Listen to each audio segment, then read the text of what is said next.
Hello मित्रों। स्वागत है आप सबका डॉक्टर माधव राजे इस साइको एजुकेशन देने वाले चैनल पे।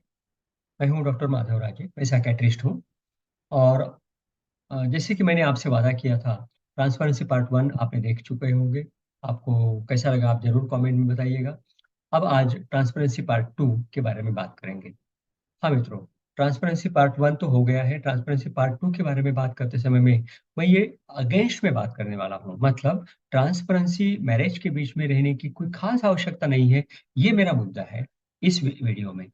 मैं ये कह रहा हूँ मित्रों कि पारदर्शिता पति पत्नी के बीच में रहना ये बहुत ज्यादा इम्पोर्टेंट बात नहीं है। मैरिज को ट्रस्टवर्दी बनाने के लिए, हैप्पी बनाने के लिए या लंबी मैरिड लाइफ जीने के लिए ट्रांसपेरेंसी की बहुत अति आवश्यकता नहीं है, ये मेरा कहना है। और इस मेरे मतलब कमेंट को या इस मेरे थॉट को क्या-क्या सपोर्टिंग एविडेंसेस है, ये मैं आपके समक्ष अभी उपस्थित करने वाला हूँ, जिसके लिए मैंने पावर पॉइंट प्रेजेंटेशन तैयार किया है। आशा करता हूँ आप लोगों को ये पावर पॉइंट प्रेजेंटेशन पसंद आएगा। लेकिन उम्मीद मैं ये कर रहा हूँ मित्रों, रिक्वेस्ट ये भी कर रहा हूँ कि संयम रखिएगा, आखिर तक के देखिएगा, क्योंकि ये डिबेट जैसा है। ट्रांसपेरेंसी इन मैरिज में मैंने दोनों तरफ से पक्ष रखने की कोशिश की है और मैं ये डिबेट आपके सामने पेश करने की कोशिश कर रहा हूँ। तो डिबेट पूरा अगर देखेंगे तो ही तो मजा आएगा ना, डिबेट आधा देखेंगे तो कैसा जमेगा, है ना? तो आखिर तक ये देखिएगा। मैं शेयर करना चाहूँगा आपके साथ में कि मेरा पावर पॉइंट प्रेज़ेंटेशन क्या कहता है इसमें। ओके, तो लेट अस कम हियर। ये आया आपके समक्ष प्रेज़ेंटेशन और ये हुई स्लाइड आपके सामने। जी मित्रों, अब यहाँ पर अगेंस्ट में मैं बात कर रहा हूँ मैरिटल ट्रांसपेरेंसी के बारे में।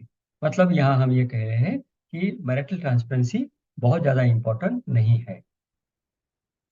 अब इसमें ना मित्रों, सबसे पहले मैं जब सोच रहा था कि क्या मैरिटल ट्रांसपेरेंसी बहुत इंपॉर्टेंट है, कि उससे फायदा होता है या घाटा होता है, तो मैंने मेरे जो ओपीडी के एक्सपीरियंसेस है, मेरे जो क्लिनिकल एक्सपीरियंस है, उसकी उसके अंदर में मैंने कूदना चाहा। और उसके डीप डाइव करने के बाद में मित्रों, मेरे सामने एक ये पहले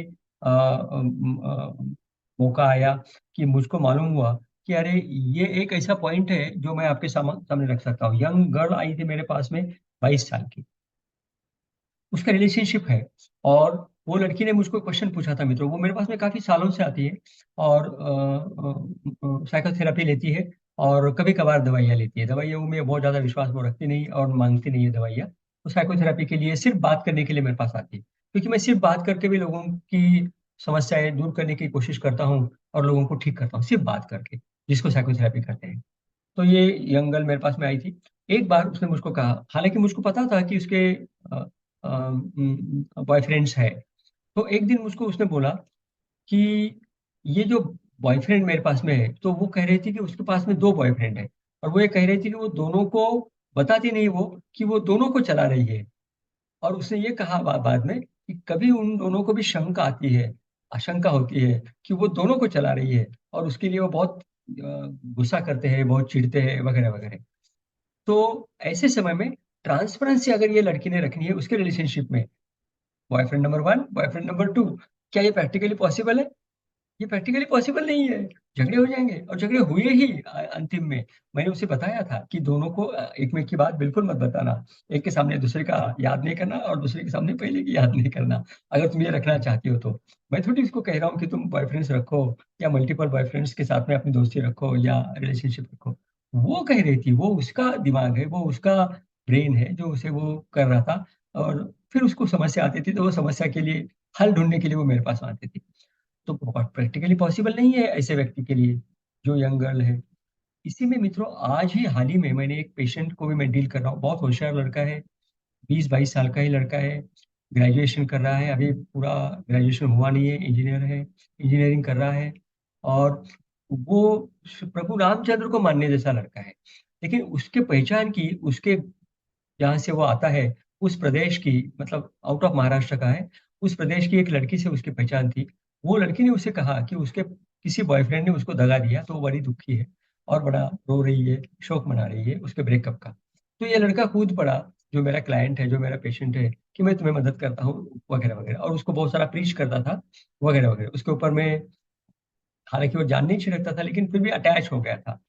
कुछ दिन बाद में उसे ये मालूम हुआ कि वो लड़की ने इसके साथ में बात करते हुए भी और किसी लड़के के साथ में रिलेशनशिप एस्टेब्लिश कर दिया उसके प्रदेश में, और वो बात बताने को नहीं राजी थी, लेकिन इसने बहुत अ, पूछताछ किया और बहुत ज़्यादा बातें पूछते अंदर अंदर तक के गया, पॉइंटेड क्वेश्चन पूछे, फिर उसको पता चला, लड़की ने भी हाँ बोला, और वो लड़के से भी उसने बात किया और बात कंफर्म किया कि उसके साथ में बात करते समय में लॉन्ग डिस्टेंस रिलेशनशिप था उनका, तो लॉन्ग डिस्टेंस रिलेशनशिप के साथ में वो लड़की ने एक क्लोज डिस्टेंस या शॉर्ट डिस्टेंस रिलेशनशिप तैयार कर दिया अपने जगह पे।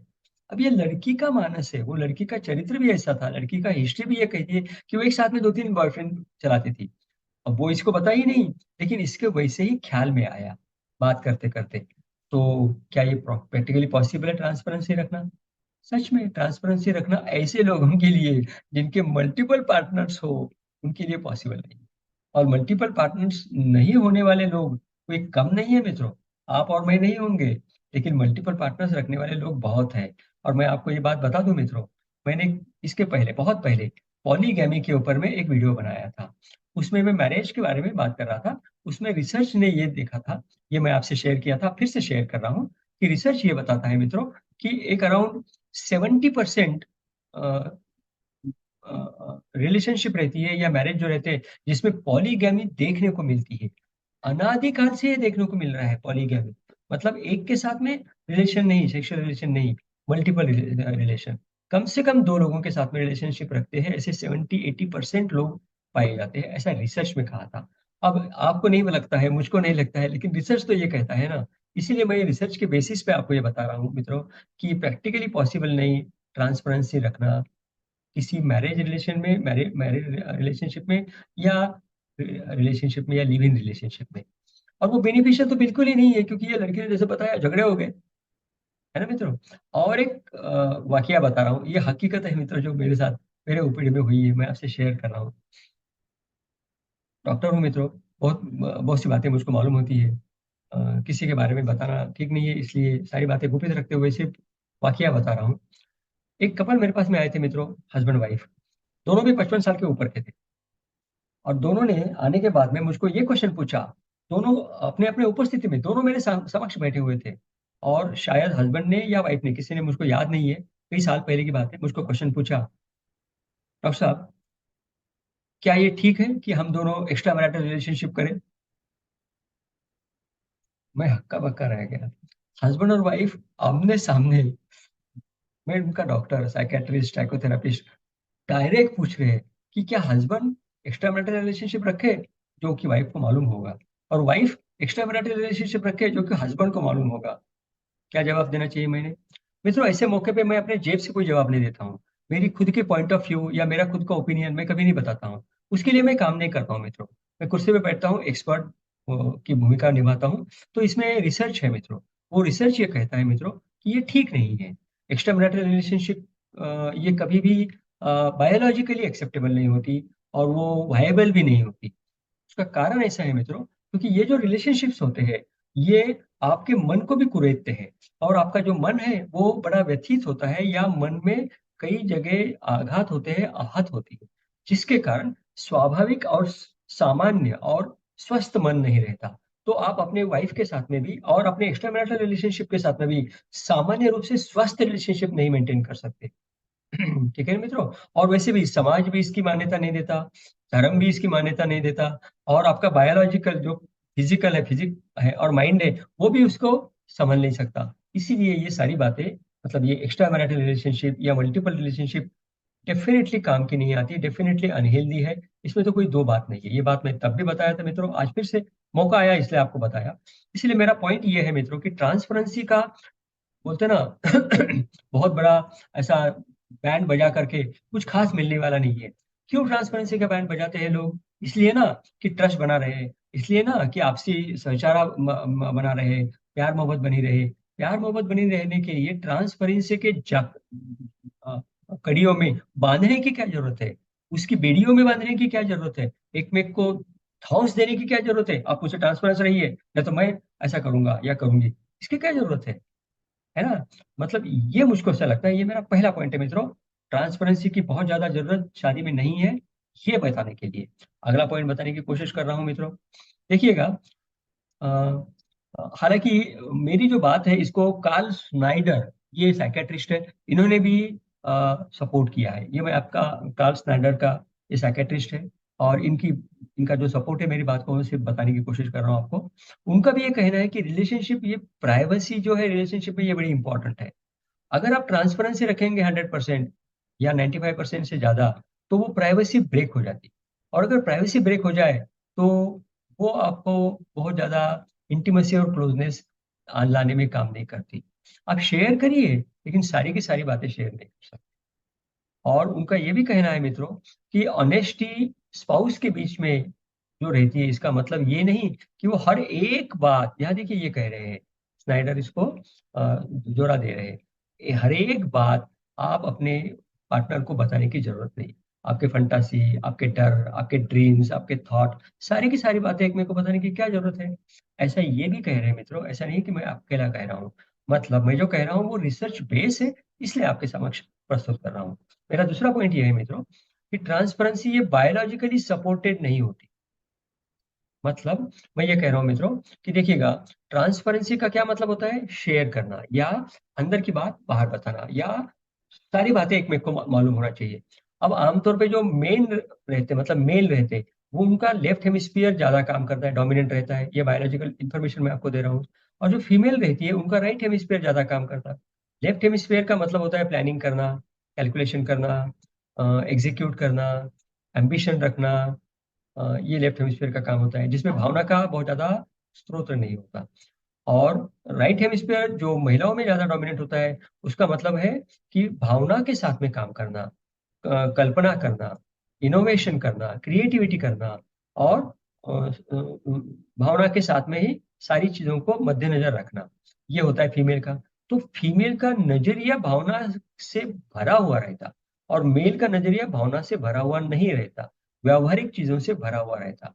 अब ऐसे चीज समय में जब दो अलग अलग नजरिए के दो व्यक्ति पास में रहते हैं, साथ में रहते हैं, मैरिड लाइफ जीते हैं, तो वो इनका जो फिजिक है, बॉडी है, ब्रेन है, वो एक में को ट्रांसपेरेंट रहने के लिए सपोर्ट नहीं करता। क्योंकि लेफ्ट हेमिस्फीयर कहता है कि जो व्यवहार की बातें है वो बताओ, इमोशंस को ज्यादा वैल्यू मत दो। लेकिन वाइफ कहती है कि इमोशंस को ज्यादा वैल्यू दो, व्यवहार को इतना ज्यादा भाव न दो। अब दोनों के अंदर के मत, बॉडी ही उनकी अलग अलग है। फिर वो दोनों, फिर लेफ्ट हेमिस्फीयर वाला जो मेन है, मतलब मेल जो है, वो भावना में कैसे बहेगा? नहीं बह सकता, इसलिए वो पूरा का पूरा ट्रांसपेरेंट फीमेल के साथ में रह नहीं सकता। वैसे फीमेल जो कुछ हकीकत में होने वाली बातें हैं, वो बातें अपने हस्बैंड को सारी की सारी बता नहीं सकती, क्योंकि उनको उसकी महत्व, या उनको उसकी इंपॉर्टेंस इतनी ज्यादा नहीं लगती। वो उन चीजों को इतना ज्यादा इंपॉर्टेंस नहीं देती। तो जो कुछ होने वाली व्यवहारिक बातें हैं वो तो अपने हस्बैंड को पूरी पूरी नहीं बताएंगी। अब भावना की बातें लगे तो एक बार बता देगी। कहने का मतलब, ट्रांसपेरेंसी रखने के लिए मेल और फीमेल अगर शादीशुदा है, शादी के बंधन में है, तो उनकी फिजिक, उनकी बायोलॉजी उन्हें सपोर्ट नहीं करती मित्रों। थर्ड पॉइंट ये बता रहा हूँ मित्रों। देखिएगा मित्रों, बात बात कहाँ होती है? जब कोई व्यक्ति कहता है कि मुझको ट्रांसपेरेंसी चाहिए शादी के बीच में या रिलेशनशिप के बीच में, तो क्या गोल है उनका? उनका गोल है परफेक्शनिज्म। मतलब वो चाहते हैं कि जो अंदर है वो मुझको मालूम होना चाहिए, तुम्हारे अंदर जो है मुझको मालूम होना चाहिए। क्यों? क्योंकि वो मेरा इंटाइटलमेंट है, मेरा वो हक है ना? तुम्हारे मन तक के जो है, गहराई तक के, मेरी इतनी इंटीमेट रिलेशनशिप है कि पूरा गहराई तक के जो कुछ है मुझको मालूम होना चाहिए, पूरा का पूरा परफेक्ट मालूम होना चाहिए। अब ये परफेक्शनिज्म की जो जहाँ थॉट आता है, ट्रांसपेरेंसी के पीछे में परफेक्शनिज्म का थॉट छुपा हुआ है, जिसको मैं साइकोलॉजिकली बाहर निकाल करके आपके समक्ष पेश कर रहा हूँ। वो परफेक्शनिज्म का थॉट ही मित्रों साइकोलॉजिकल अब्नॉर्मलिटी है। साइकोलॉजी के टेक्स्ट बुक में ये लिखा हुआ है मित्रों कि परफेक्शनिज्म ये अबनॉर्मल चीज है। अगर आपको पता नहीं है तो मुझको माफ करना, ये मैं आपको धक्का दे रहा हूँ, आपको शायद इसका शौक लगेगा, लेकिन ये असली बात है, हकीकत है। ठीक है ना? परफेक्ट रहने की जरूरत नहीं है। जो व्यक्ति परफेक्ट रखने की इच्छा रखता है या ऑब्सेशन रखता है, उसे, या उसका दिमाग परफेक्शन का ऑब्सेशन रखने से बीमार हो सकता है, अनहेल्दी हो सकता है। इसीलिए बचिएगा। ट्रांसपेरेंसी का बहुत ज्यादा बैंड बजा करके आप परफेक्शन की तरफ में जाओगे, तो आपका माइंड अनहेल्दी होने की संभावना पैदा होगी मित्रों। तो ये बात को, इससे जरा बचिएगा। मेरा आगे का पॉइंट बताऊंगा मित्रों। देखिएगा, अगर ट्रांसपेरेंसी इतनी इंपॉर्टेंट नहीं है, मैं अभी तक यही कह रहा हूँ ना कि ट्रांसपेरेंसी इतनी इंपॉर्टेंट नहीं है, शादी ब्याह के बीच में। तो फिर क्या चीज है, कौन सी चीज है जो बहुत ज्यादा इंपॉर्टेंट है? कोई ना कोई चीज तो होनी चाहिए, एंकर होना चाहिए, कोई ना कोई तो ऐसी ऐसी बात होनी चाहिए जिसके साथ में लपेट कर करके शादी के फेरे लिए जाए। क्या बात है? ये इसका नाम मैं दे रहा हूँ मित्रों आपको, एथिकल बिहेवियर। भगवान को साक्षी मान करके जो बिहेवियर है, मानवीयता को साक्षी मानकर जो बिहेवियर है, अपने आप के साथ में ईमानदारी रखने का जो बिहेवियर है, उसको एथिकल बिहेवियर कहते हैं मित्रों। है ना? तो ये एथिकल बिहेवियर अगर आपका अच्छा है, और अगर आप एथिकल बिहेवियर को पॉइंट ऑफ व्यू रख एथिकल बिहेवियर के पॉइंट को अगर आप सामने रखते हो और उसके इर्द गिर्द हमेशा अपना बिहेवियर रखते हो, वो ज्यादा इंपॉर्टेंट है, ना कि ट्रांसपेरेंसी। मतलब हस्बैंड ये अपेक्षा कर सकता है कि उसकी वाइफ नैतिक मूल्यों का जतन करते हुए उसके साथ में रहे, या वाइफ हस्बैंड से यह अपेक्षा कर सकती है कि एथिकल बिहेवियर मतलब नैतिक मूल्य, जीवन के मूल्य, उनका वहन करते समय उनके साथ में शादीशुदा जिंदगी बिताए। ये वो अपेक्षा कर सकती है, और ऐसी अपेक्षा करने से मन दोनों का स्वस्थ रहने की संभावना ज्यादा पैदा हो जाती है। तो ये नैतिक बिहेवियर बोले तो क्या, आमतौर पे मित्रों ऐसा है, एरिक बर्न की जो ट्रांजैक्शन एनालिसिस नाम की थ्योरी है, इसके बेसिस पे मैं ये कहना चाहूंगा कि डू एंड डोंट्स जहां आते हैं उसको कहते हैं एथिकल बिहेवियर। मतलब एथिकल बिहेवियर का मतलब बता रहा हूँ, शादी में शादीशुदा जो कपल है उसमें हस्बैंड ने क्या करना चाहिए, क्या नहीं करना चाहिए, वाइफ ने क्या करना चाहिए, क्या नहीं करना चाहिए, ये जहां लिखा है उस किताब को कहते हैं एथिकल बिहेवियर की किताब। इस किताब को कहते हैं एथिकल मेथोडोलॉजी। तो वो एथिक्स जो है, वो एथिक्स शादी में लागू होते हैं ज्यादा मात्रा में, जिसको आप पेरेंटल रोल के नाम से भी जाने जा सकते हो, जो कि एरिक बर्न ने एरिक बर्न ये लेजेंडरी साइकेट्रिस्ट है अमेरिका के, और अभी नहीं है वो, मतलब पुराने साइकेट्रिस्ट है, 100-150 साल पहले की बात है। उन्होंने बहुत बड़ा इम्पैक्ट छोड़ा है दुनिया के ऊपर में। उन्होंने ये जो थ्योरी रखी थी ट्रांजैक्शन एनालिसिस, उस थ्योरी में ये पेरेंटल रोल है, जिसके कारण कोई व्यक्ति डू एंड डोंट को लेकर के चलते हैं। तो अगर आप पेरेंटल डोमिनेटिंग रोल प्ले करने वाले व्यक्ति हो, तो आपका बिहेवियर एथिकल रहने की संभावना बहुत ज्यादा है। मतलब शादी में हस्बैंड अगर पेरेंटल रोल प्ले कर रहा है और वाइफ भी अगर पेरेंटल रोल प्ले कर रही है, तो उनकी शादी में अ, अ, गड़बड़ धांधली या धोखाधड़ी होने की संभावना, या एक में को फंसाने की संभावना बिल्कुल नहीं रहेगी, क्योंकि उनका पेरेंट बड़ा स्ट्रांग है। ठीक है ना मित्रों? तो according to transactional theory and transaction analysis theory, अगर आपका पेरेंट स्ट्रांग है तो आपका एथिकल बिहेवियर अच्छा रहेगा। लेकिन अगर आपका पेरेंट अगर आपका वीक है, सच्चा पेरेंट नहीं, जिसने आपको जन्म दिया वो नहीं, आपके अंदर का जो पेरेंट का रोल है, आप ही में 3 प्रकार के रोल प्ले करते हैं आप, एक पेरेंट का, एक अडल्ट का और एक चाइल्ड का। तो अंदर का जो पेरेंट का रोल है वो अगर आपका मैच्योर्ड है, वो अगर आपका स्ट्रांग है, तो आप एथिकल बिहेवियर को छोड़ेंगे नहीं। फिर आप ऐसी कोई हिमाकत नहीं करेंगे, ऐसा कोई बिहेवियर नहीं करेंगे जिससे आपको पछताना पड़ेगा, जिससे आप आपकी नजरों में गिर जाओगे, या जिसके जिसके लिए आपको पछतावा होगा, जिसके लिए आपको किसी के सामने झुकना पड़ेगा, आपकी गर्दन नीचे हो जाएगी, आपकी मान हानि हो जाएगी। ऐसा बिहेवियर आपका नहीं होगा, क्योंकि आपका पेरेंट रोल बड़ा स्ट्रांग है। तो मित्रों, अपने अंदर के पेरेंट को स्ट्रांग बनाइएगा, उसी से आपकी लाइफ, आपकी मैरिड लाइफ इथिकल बनेगी। और अगर आपकी मैरिड लाइफ एथिकल बनेगी तो ट्रांसपेरेंसी अपने आप आएगी, ट्रांसपेरेंसी को लाने की, उसका ड्रम बजाने की जरूरत नहीं पड़ेगी मित्रों। ठीक है ना? अब आगे चलते हुए थोड़ा सा देखिए मित्रों, मैं एक एग्जांपल लेकर के चल रहा हूँ कि एथिकल बिहेवियर, ये जो बात मैं कह रहा हूँ ये हालांकि थोड़ी सी फिलोसॉफिकल लगती है ना? तो अगर एथिकल बिहेवियर में वाइफ आपके, मतलब पुराना एग्जांपल ले रहा हूँ मैं, मेरे पहले वीडियो में जो दिया था ट्रांसपेरेंसी पार्ट 1 में, कि वाइफ कहती है हस्बैंड को कि आप अपने भाई को मदद ना करो, लेकिन हस्बैंड जो है वो अपने ब्रदर को मदद करना चाहते हैं। तो कोई व्यक्ति अगर अपने भाई को मदद करना चाहता है तो वो एथिकल बिहेवियर है या नहीं है? करना चाहिए, नहीं करना चाहिए? डू एंड डोंट, तो जवाब आएगा डू। तो डू अगर ये जवाब आएगा तो आपने ये मदद करनी चाहिए। ठीक है ना मित्रों? तो ये एथिकल बिहेवियर आपको ये मदद करने के लिए सपोर्ट करेगा। लेकिन अगर ट्रांसपेरेंसी को लेकर के आप अगर चलेंगे, इसीलिए मैं कह रहा हूँ कि ट्रांसपेरेंसी को झाग दीजिए, उसके ऊपर में एथिकल बिहेवियर रखिएगा, और एथिकल बिहेवियर को या एथिक्स को मध्य नजर में रख रखेंगे तो आपको ये आसान हो जाएगा कि आपने आपके भाई को मदद किया। क्यों?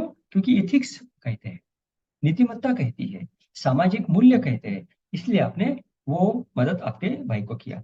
ये करते कहते समय में मैं पहले मेरी वीडियो में जो कहा हूँ कि वाइफ के ने अगर इसको मालूम किया तो उनके साथ में झगड़ा नहीं होना चाहिए, इसके लिए आपने क्या करना चाहिए, फिर वो आप सुन लीजिएगा, ताकि आपका ये जो मदद है आपके भाई को की हुई, जो वाइफ के मन के विरोध में की आपने मदद, इसके कारण आप दोनों में, हस्बैंड वाइफ में अनबन ना हो, कॉन्फ्लिक्ट ना हो। वो कॉन्फ्लिक्ट को टालने के लिए आपको ये बात अपने वाइफ को समझाने से, आपके वाइफ के सामने सरेंडर करना ज्यादा ठीक रहेगा। इमोशनली उसे ये बताने की जरूरत होगी कि मैं सिर्फ एथिकल बिहेवियर से ही मजबूर नहीं था, मन से भी मजबूर था।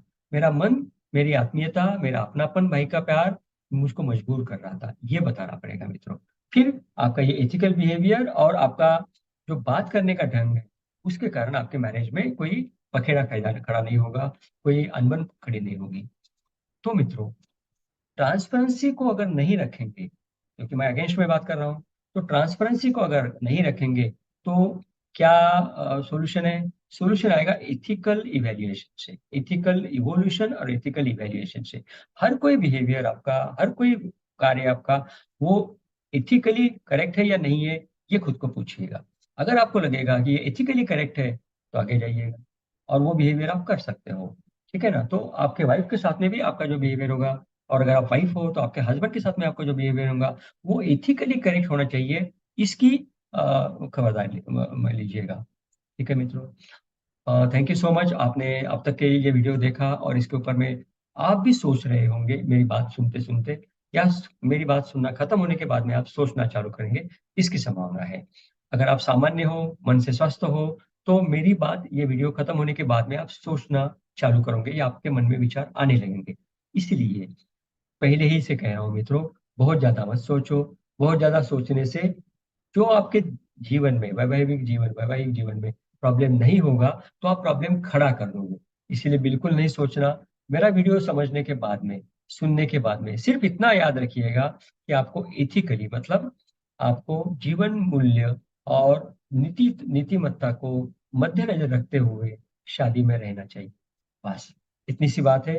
तो ट्रांसपेरेंसी का बैंड न बजाओ, नैतिकता का बैंड बजाओ ताकि आपकी शादी खुशहाल रहे, आपका जीवन फलदायी रहे, और अंत में आपको बहुत सुख मिले और आप दोनों को सुख मिले।